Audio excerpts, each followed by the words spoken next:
Hi there. My name is Christy Knight. Some of you may know me by name only. Some of you may even be able to recognize my voice if you know me well. If you don't know me, I would like to introduce myself.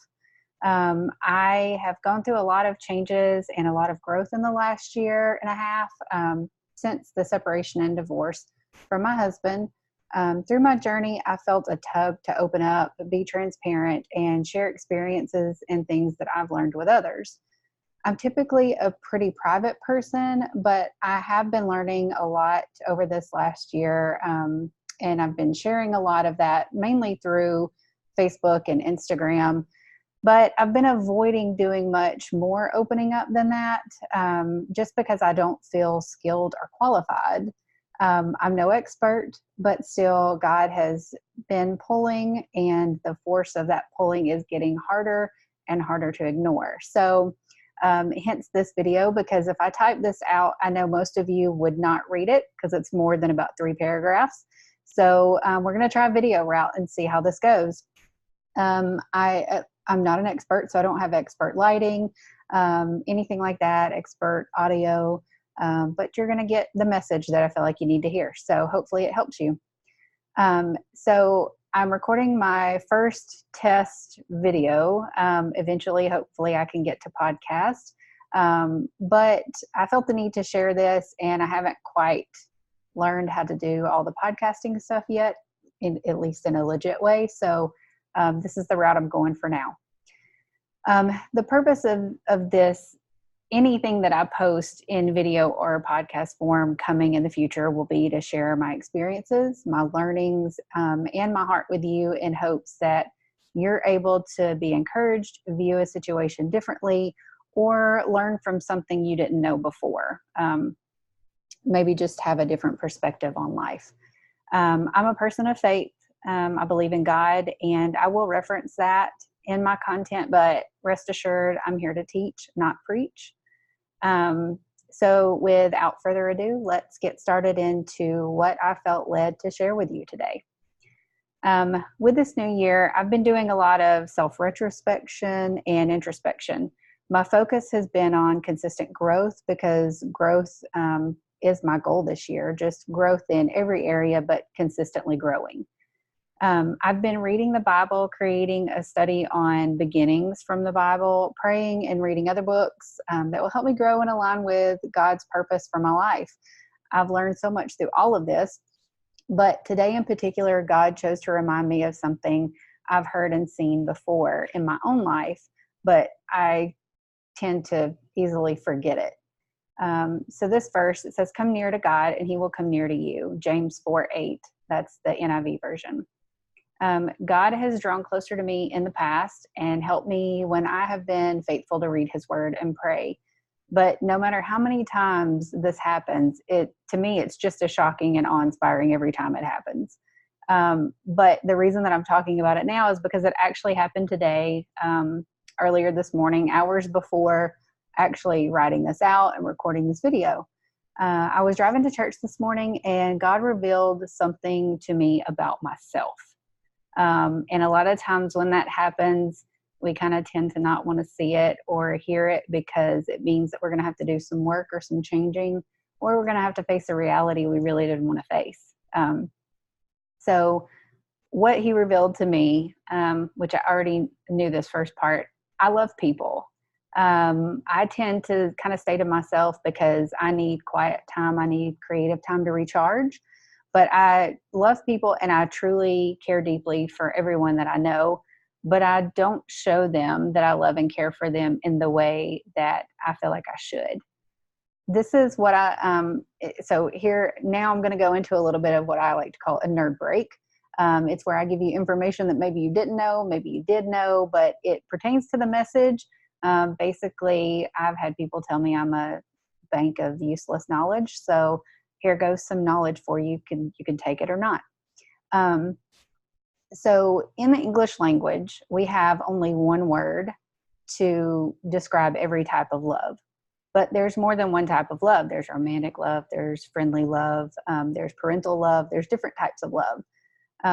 So for us, if you're having a conversation with somebody and it's a friend, and you tell them you love them and they take it to mean a romantic love, and that's not the way you meant it, that could lead to an awkward moment or an awkward conversation. In the Greek language, they actually have 4 different words to describe the different types of love. So the one that I'm referring to today in this video, just for clarification, is philia. That's how it's pronounced. And that is the word that they use for the brotherly type of love or friendship love. So if you're reading this or listening to this and we're friends, I love you in a friendly way. Okay, so now back to what God revealed to me. No matter how much I truly care for or love someone, I've always felt a distance in my relationships. I'm invested and I will help in any way I can. I'll pray, I'll hug or listen or do both. But if a friend comes to me with emotional difficulties or grief, I will totally bypass the emotions, give logical advice on how they can work through it or, fix it. But then I'm out.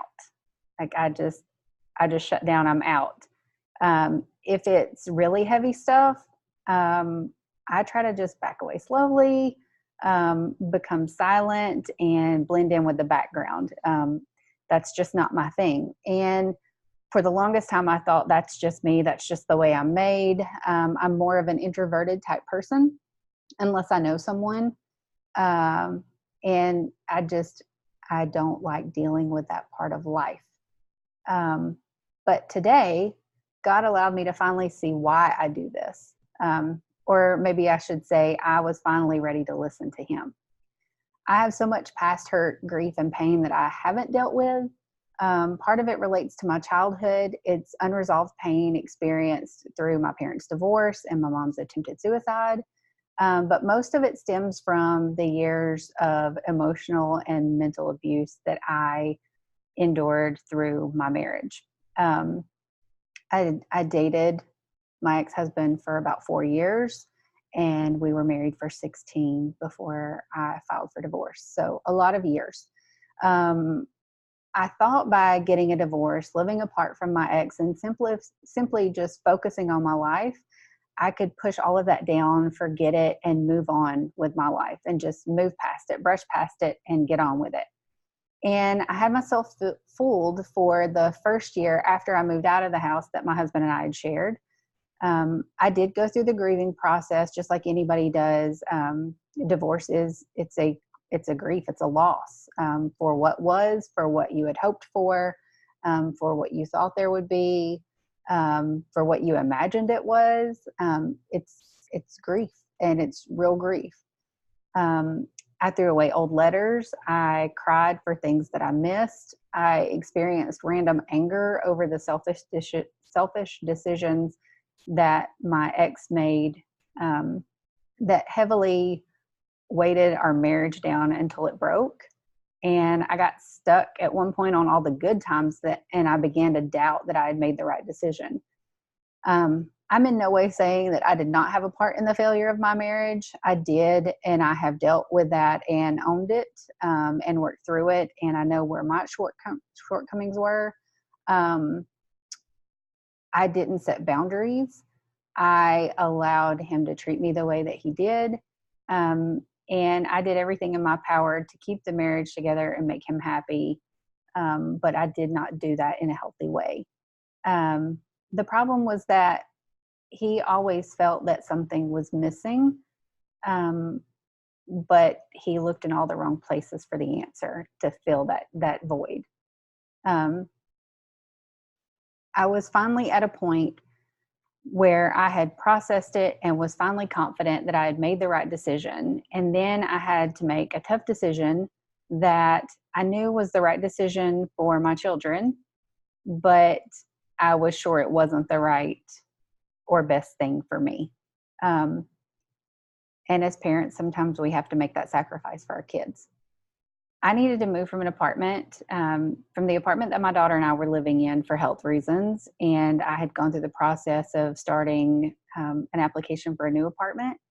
And after looking at the increased rental rate, my budget, and knowing that a change was coming in my finances, I knew that I just simply could not afford the place that I was trying to move into, and wasn't sure if I could afford any place. But I was just going to go through and trust God through the process and try to make ends meet.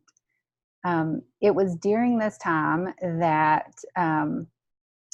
my ex suggested that that my daughter and I move into the 2-bedroom apartment that he and my son were living in. This was a suggestion because we were both trying to pay off debt. And it was just temporary. We would do it for a year. We would do our best to pay off debt. We had a financial agreement of I would pay so much of the rent and the utilities. And we had it all worked out. And we were both going to work through that and pay off our debt over the year and then reevaluate and see where we were and go from there. We did both pay off some of our debt, and we rolled the rest into our own individual consolidated loans.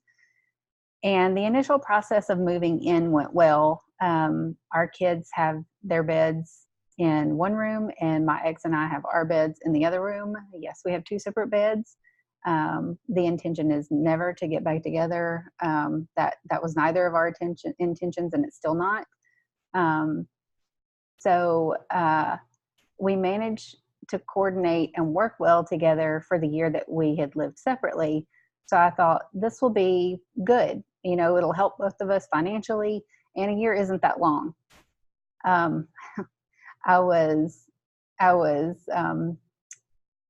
underestimated the situation. When you've been divorced from someone and you've lived apart for a year, living with them for a year afterwards seems like an eternity. All of the things that you argued about before, all of the issues you had before, it just comes right back to the surface. I'm not out of debt yet at 8 months in, but I have paid off a lot through my consolidation loan. And if I just maintain the standard payments, then I have about 2 years and I'll be debt free. I've applied for my own apartment at this point and we'll be moving in sometime early in the summer. He and I both are at the point to where if I could move out now, I would, but I need that time to prepare and make sure that I'm in a financially stable position, and that we're not just throwing our kids into chaos, that I want to make sure that we do this right. So this means that I have 4 months to kick my financial butt into high gear, and be able to put some money back and just be in a better position. I've applied for a second job, and I'll use that money to build a buffer for my savings and help pay my debt off faster. And then I think for me, the hardest part of these 8 months has been all of the emotional and mental issues that we had before in our relationship. Disrespect and selfishness, those have come back in a way that I really didn't expect. So I'm sure at this point you're thinking, well, duh, like you were dumb to think that it was going to be easy or that it wasn't going to be hard.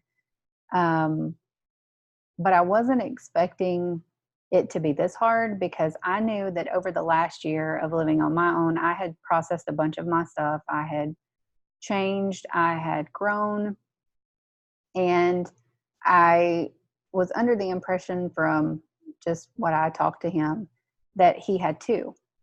But after moving in, I realized he hasn't grown or changed. And in fact, like the vices, the issues, the selfishness, and all that he struggled with before are still there. And a new vice or two have moved in and taken up residence as well. So despite the struggle and despite how hard this has been, I will say that I think the best thing that could have come out of it is that it's shown me that I 100% absolutely made the right decision to get out of the relationship and the environment that was toxic for me.